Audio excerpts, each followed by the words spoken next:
Yo, what's going on YouTube? It's WetFingers coming at you with another video. Today, we're learning how to drift on Assetto Corsa with the Logitech G920, which I have right here. So, first things first, you guys get the games for Xbox or PC, doesn't really matter. But I'm going to be covering a little bit more of the PC, but I'm going to make it so Xbox players know how to drift as well. So, first things first, just for the PC players, you want to go over here, and this is your Logitech software. So, setting it up, you can click on the wheel and you can customize it and load an Assetto Corsa profile. That really doesn't matter in my opinion at all. The main thing is you want to go over here to the G920 and turn the wheel rotation up to 900, and that's going to make the world of difference. You're going to have a lot more control and be a lot more smoother. So once you do that, you're going to go to your options over here, and then you're going to go to controls, and you're going to do your setup wizard, which basically it's like turn your wheel to 90 degrees, center the wheel, turn the wheel, and you just follow the instructions and it'll set it up. So right now I'm running 899 because it's a pain in the ass to get it to 900. It's just the way it is. I don't know what's up with it. And then you assign your throttle, your brake, and you assign your clutch. And for me, with the brake, I set the dead zone to 77%, so that way I'm not mashing down on the brake because I have to push really hard, as you guys know with the G920s. And then you can set up all these. If you have a handbrake, you can set it up in here. So I had a Logitech Extreme 3D Pro I used. Along with that, I made this Hydro handbrake, which is not connected right now, but it goes over here as well. Or you can do it to this handbrake if it has like a resistor or something like that. But anyways, so we'll jump right into it. So we're going to do Drift Park, of course, and we're going to be doing the BMW E30 Drift. So once I find that. Come on, BMW, and then you got your E30 right here, and you can go to your drift loadout right there. So now it's all buttery. So then you're gonna start the vent, and I don't know if I'm gonna make this a one part or like a 4-part, because there's 4 different ways anymore actually, but the most important ones are obviously going to be your handbrake entry, where you lock up the rear wheels, turn into the turn. That's going to kick your rear tire out, or your rear tires out, and then you're going to let go of the handbrake, let go of the wheel, and it's going to center itself, and then you're going to drop the clutch, power out from there, and maintain the drift. The second way you're going to do is a clutch kick. So you have a wide RPM band. So say you're in second gear, you have it about 2,000-3,000 RPMs, and you drop the clutch, and all of a sudden that power surge is going to lock your rear wheels. You're going to initiate the drift the same way you would as a handbrake. You're going to turn into it, let go of the wheel. It's going to counter steer for you. And then once you find your angle, I always clutch kick again just to power out. The third way is the Scandinavian flick, which you turn out of the turn into the turn, and you do a weight transfer. Same thing, kind of. I mean, makes sense, right? And then brings your back tires out. Clutch kick again, maintain, get out of it. Smooth. And then the fourth way is a shift lock. So you go into third gear, high third gear, and say you don't have a handbrake and you're going too fast at clutch kick and Scandinavian flick. What you do is you drop it to second, and it's going to bang out second, turn into it, drop the clutch, put the clutch in actually for a second. Or I'll explain that when we get to it. It's a little bit more advanced. But so what I do first is I learned on the Street 90s, but I like the street tires. But we'll do on the Street 90s. That's about it. For your tune. Boom, you're done. Okay, and we're back. So first things first is over here, this blue pedal is going to be my clutch, the red pedal, or the green pedal, excuse me, is going to be my accelerator, the red pedal is my brake, and then this is just the steering force feedback level, which you should also set up. I run a high force feedback personally. I run 120. I don't know on this car. This one I run 219 force feedback, which is insane. A lot of people just run 100, but I always keep it high, just because you can feel more of the car. Right here is my tire pressure, so it's 31 psi all the way around, and you have to heat up the rear tires. Like the hotter the rear tires get, they're going to be able to slide around. So right now it's 31, and then if I go out and drift, I'll do that right now for you guys. Just do a little driftsies. It's going to get, they're going to slowly heat up, and it depends on the power of the car. So this E30 is probably running about, I'd say 150, 200 horsepower ish. So I'll just go ahead and do some drifts so you guys see I'm not full of shit. Okay, that was full of shit. Say 33, 34 PSI.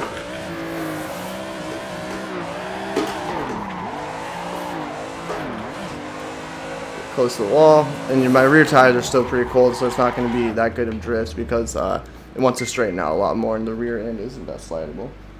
So first things first, we're going to be covering the easiest one, which is a clutch kick. So to clutch kick, all you do is you go into the turn. You know, I'm going to be going slow.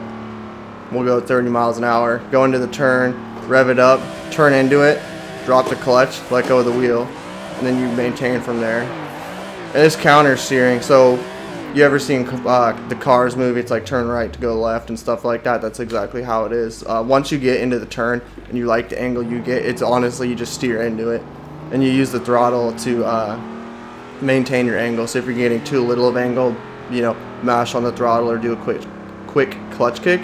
Or if you're getting too much angle, excuse me, and you lay up on the throttle, let go of the wheel for a second, let it stabilize and find its center axis, then get back on the throttle. So we'll do it one more time.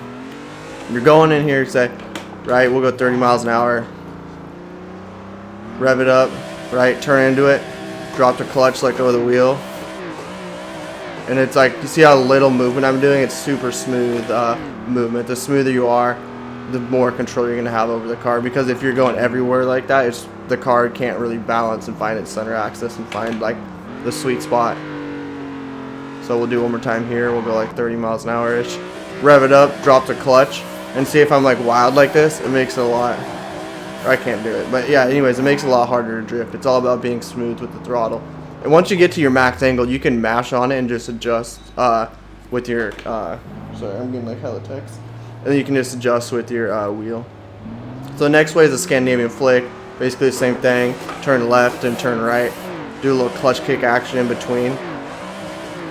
You can maintain angle, get max angle, and booyah. So we'll do that one more time up here. So we're going to turn left and then turn right. So basically it's a weight transfer of the car. You know what I mean? So basically you're going, I mean, imagine it like a pendulum is the way I like to think of it. You know, it swings back and forth, and that's what drifting basically is you're a giant pendulum going from one axis, or not one axis, but from one angle to the next, smooth and precise. So we'll do one more time. You turn out, and then you turn in just like that. So, and right there I lost traction just even doing that. So let me turn around for you guys. Okay, so like I said, turn out, and then turn in really fast. So the turn out can be smooth, and the turn in, you want to make it violent to really break those back wheels loose. If you do it too violent, you're going to oversteer, and if you do it too mellow, then you're not going to be able to break those back tires. And you want to have a lot of RPM travel, like a lot of RPM band left to go. So I'll give you an example of a high RPM, like why it wouldn't be possible. I'll probably do it, but for you guys, it's probably not going to be doing it. I mean, I don't know. Hopefully I don't do it, to be honest with you. So say we're going in it, second gear, mashing it out, and then I try this. See how it like gets all that oversteer? You don't have control of the car because the only setting you have is that high RPM band. So it's just constant power, as opposed to when it's a low RPM, you can just go back and forth with it. You know what I mean? So that's the Scandinavian flick. So we covered the Scandinavian flick and the clutch kick. The next one we're going to do, I don't have a handbrake, so we will not do that. I think my buddy Scardo is going to put his clip in here if he makes one for me, which Scardo, make a clip. So the next one we're going to cover is a shift lock. So basically, this is more advanced. You go and set third gear, drop to second, do a little Scandinavian flick, and it basically locks the rear tires because your engine can't match the transmission speed or vice versa. I forget how it goes. And that's a really technical one. You know, it takes a while to get used to, and that's just an emergency. I mean, it's just for a game. If you're doing real life, you're going to destroy your engine, you know. You're going to run lean because you can't provide enough fuel for it, depending on your tune, and stuff like that. So one more time. This is just for video game purposes. Go third, drop to second. And you see how it like broke it loose? That was a bad example. But you see how it locked it up? It's basically what it does. I mean, you get, we try to do a little third person action for you guys. I always drift hood view, just because you can see more, in my opinion. You actually see where you're going to go. So we'll turn this puppy around. So shift locking, like I said, should only be used for emergency purposes. You know, say you're coming in to a corner, you can't Scandinavian flick or clutch kick, and you got shift lock. then do so. So drop a second. And you see how I did like no throttle and it still brought the back end out? That was honestly a perfect example of it. I mean, if you guys know a little bit about cars, you get how that makes sense. A lot of people crash from going, from misshifting actually, from going third to second, and it locks up their rear tires. There's a guy that did that at the Nürburgring on his FRS, and he screwed his car up bad. I think it was third to second or fourth to third. I forget, fourth to third, something like that. So the next one is a handbrake, and I don't have a handbrake. Like I said, I disabled them because I drift with that one. But basically all you do is you go up, rip the e-brake, it'll lock up your rear tires. You turn into it, let go of the wheel, and the wheel's going to counter steer for itself. And then you just clutch kick and get back on the throttle. Handbraking is the most popular way of entering because it's really precise and it doesn't take that much skill to be able to do it. I'm not dissing on it or anything, I'm just saying that you can extend a lot of corners as well with that. But we'll just do all of them right now. So we'll go right here, we'll do the shift lock. We'll go back to second, then go third. Do a lot of clutch kicks so I can stay high in that power band because I have my angle I want. And then right here, we'll do the Scandinavian flick. Flick right into it, maintain angle. You can also use a little bit of brake, like left foot braking, but that'll be another video once I figure out how to do it. And then we'll come all the way around, and then we'll learn Monjis next, which a Monji is like extending drifts like this. You know, you can throw like a reverse entry in if you want. That was a lot outside, bang out the power band. Yeah, you get the idea. All it is just the balancing act. It's like a art form, like honestly. It takes a lot of skill, a lot of practice. I have about, I don't even know, like almost 1,200 hours just this year on Assetto Corsa, and the game actually does translate really well to real life. So if you can learn this game, it's going to teach you a lot of the fundamentals to be actually go out there to a track or something like that and tear it up. You know, you won't be crashing or off track compared to people that have never. It's just all concepts, you know what I mean? And that's basically it for the entries. I mean, you just practice that, and drift is the best place to learn it on that corner specifically, just because it's a really wide corner that has a lot of track room. So, we're going to learn a quick Monji, and then you guys are going to be able to go out there and kind of tear it up. And if you have any questions or comments, leave them down below, you know, and I'll be happy to answer them for you. I'll show you guys some footage as well of me drifting. I'll drift, I forget USUI, I don't know how to say it, and I'm not even going to try. So a Monji is just going back and forth. It's maintaining a drift, you know. It's keeping your rear tires hot. It looks super sick. You able to do it in some tandems, which I'll do a video on how to tandem and where to look and stuff like that as well. But just like that, back and forth, lining yourself up for the turn. It just looks like butter, right? Coming in a little shallow, hit the brakes a little bit, it'll lock it up. Always run no ABS as well, just because if you have ABS, you really can't lock up your wheels. And like I said, I'm running without a handbrake, which makes it hard to extend turns. I mean, that's basically it, guys. I mean, just practice at drift park with the E30. Just put on the street 90s tires, go out there, tear it up. It's frustrating. It took me probably 2-3 solid days to figure out how to drift. I went from Forza, which is really unrealistic, to Assetto Corsa, where it actually has like the real force feedback and everything, and all the mods that they're able to have, and the tunability with your car. It's like insane.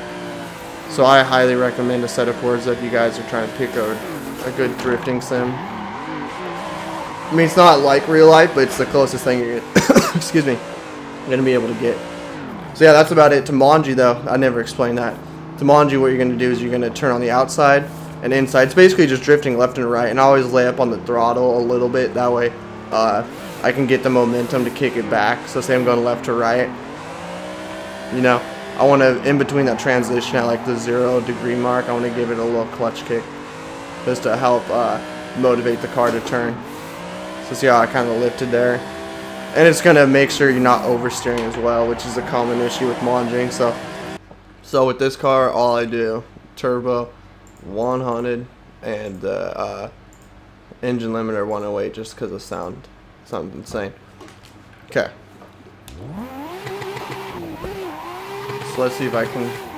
I gotta warm my rear tires up to, I think it's like 40 46 psi, so I just do a quick burnout to heat them up. Like I said, when you have a higher tire temperature and it gives it higher tire pressure, which makes the rear tires a little bit more slippery, a little bit less predictable, but without a handbrake it's the best you can do. Come on.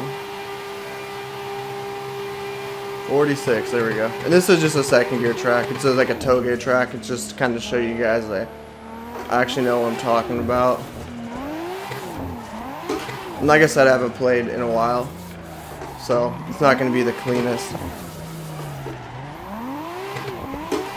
But I mean, it's just practice. Like, honestly, you know, you guys are probably thinking like I have no life, which you would be not that far from the truth. I'm just kidding. But all it is practice. I mean, it's understanding the car, learning how the car functions. And that's why, for the most part, I like to do stock tunes. And for some reason, my elbow hit the wheel. Come on. This track's kind of hard because if you lay up on the throttle or you lose your line, it's hard to recover from, and you start losing tire pressure. So your rear tires become a lot more sticky.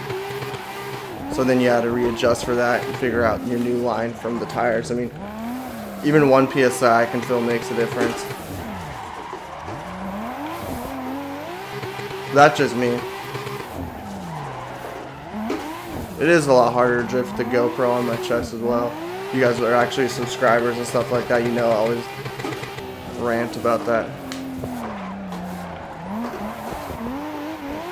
But this track's sick. I think it's from Initial D where Takumi races that 180, or the still 80 girl. Which, if you haven't watched Initial D, oh my gosh. Understeer, so I had too wide of a power band right there, so it just broke my tires loose. Way too loose. Come on. Yeah, this livery is called Mindless. It's like a drift team. It's actually sick. I dig it. Let me know if you guys dig it as well. Holy understeer, man.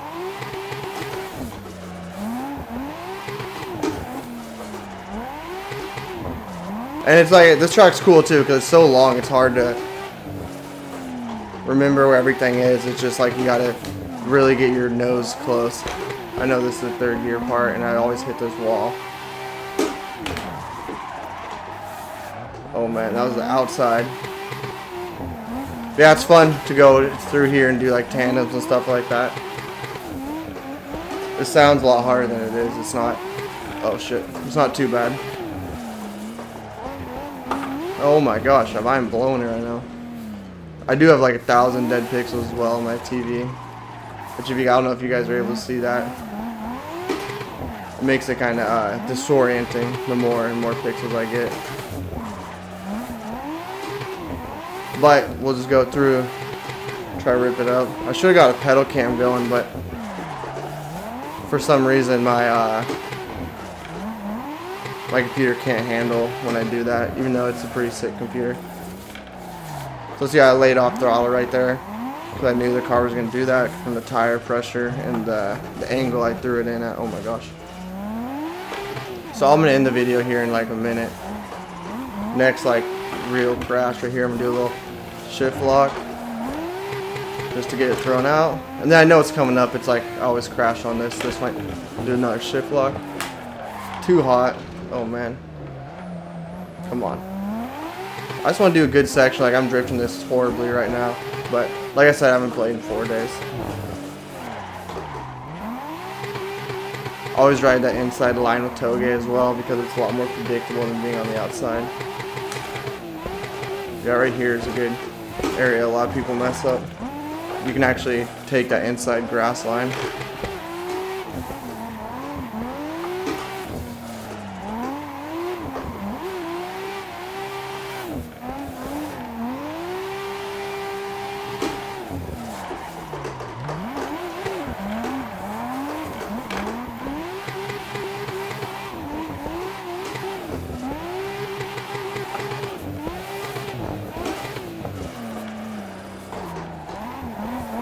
But yeah, this track's hella fun. So it's a lot. It's like a mild toge. It's not extremely hard, but it is pretty difficult depending on how you're drifting for the day. Yeah, I'm gonna end the video there. So basically, I kind of covered the basics for you guys. There's a lot more I could go into detail with, but just for the beginners out there, this is actually gonna help a lot. I feel like hopefully I explained it well enough for you guys. And like I said, if you have any questions or comments, leave them in the comment section down below, and hopefully I'll try to answer them within like the first. It depends. Sometimes it's a minute, sometimes it's like a whole day, but I should be able to answer you guys' questions and comments. But thank you guys for watching. WetFingers out. Peace. I'm OG, y'all new to the game.